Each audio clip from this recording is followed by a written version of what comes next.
Morning, it is Tuesday, it's the 2nd of August. Our main story for you. In the last hour, the energy giant BP has announced a quarterly profit of just under £7 billion. That's the second highest in the company's history. Now that followed bumper results for Shell and British Gas, and it comes as millions of UK households are facing predicted energy bills of more than £3,300.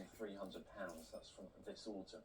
Well, Ben is with us to talk us through the numbers. Ben, these figures are eye-watering, aren't they? Yeah, these are big sums of money that we're talking about. The cost of living squeeze is putting so much pressure on households, millions of households around the UK. But one of the main causes of that crisis, rising energy bills, is leading to these bumper profits for the oil and gas companies. Well, as we've been hearing, within the last hour or so, we've had that oil and gas giant BP reporting profits of just under £7 billion for the second quarter of this year.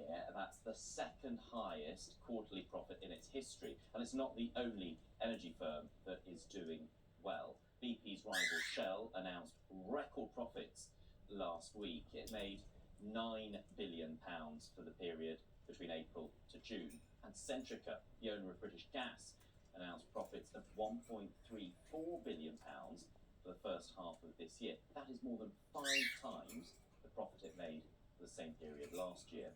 All of this comes against a backdrop of rising household fuel bills. And just when you thought the news on those couldn't get any worse, I'm afraid it does. The energy analysts Cornwall Insight have shared their latest forecast with this programme, and they predict that our gas and electricity bills will be even higher than we thought. This is all about the energy price cap, which applies to households on a variable rate, and that's most of us.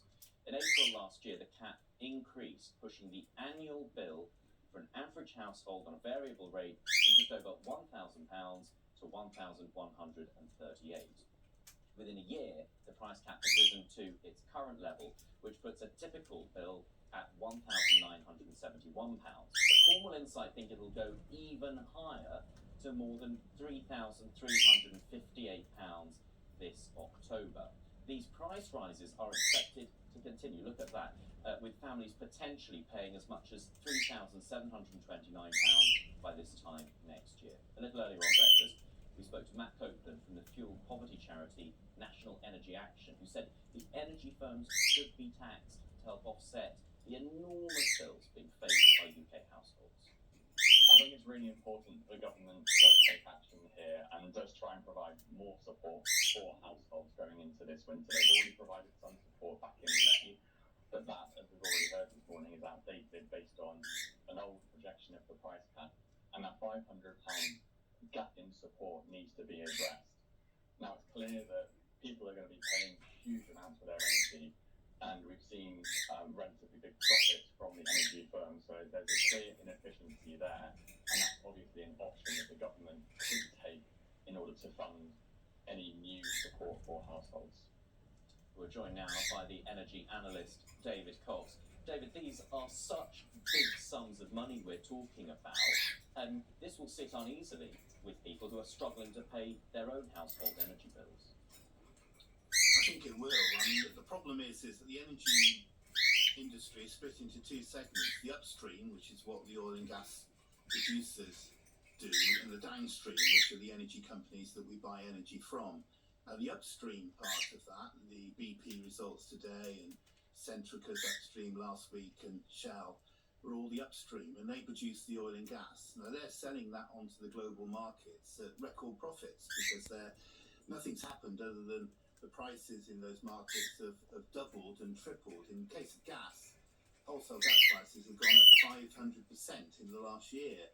So they're selling their energy into that market and they're making record profits. The downstream energy companies, the ones that we're buying energy from in our domestic homes, are not making much money at all, and because they're having to buy that energy from their upstream at the very high prices. But in terms of the wholesale price, people are told they've got to have the price cap go up. They end up paying more for their household energy bills, and yet they will hear these big profits and say, well, clearly the wholesale price isn't putting pressure on these companies in the first place. So why do our bills have to go up if they're making these huge sums? Well,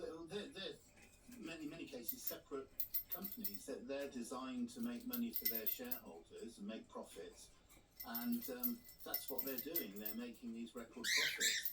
If the government doesn't like that, it has the tools of windfall taxes and taxes to apply to those companies and take the extra profits, the excess profits, people might argue, and help out consumers. And that's what they're attempting to do with the first announcement on windfall taxes a few months ago. And it wouldn't surprise me to see the government coming back and having another bite of the cherry, taking more of these windfall profits, because they are windfall profits. BP are selling their gas and oil this year, this quarter, at twice the price they were getting last year. And that's just an impact of the global market and the war in Ukraine.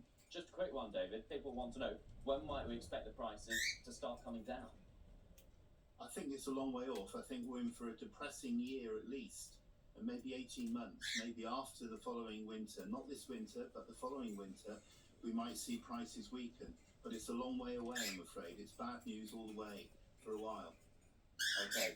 David Cox, energy analyst there, thank you very much indeed. And Sally and Ben, it's worth saying that we've got this forecast for what the energy cap will go up to in the autumn. We'll get confirmation of that towards the end of this month from Ofgem, the regulator. And there was a forecast, wasn't there? We sort of knew that prices would go up this year, but the sort of surprise in these figures that you've been talking about is that prices could go up even more next year. So after the winter, it will be even more expensive.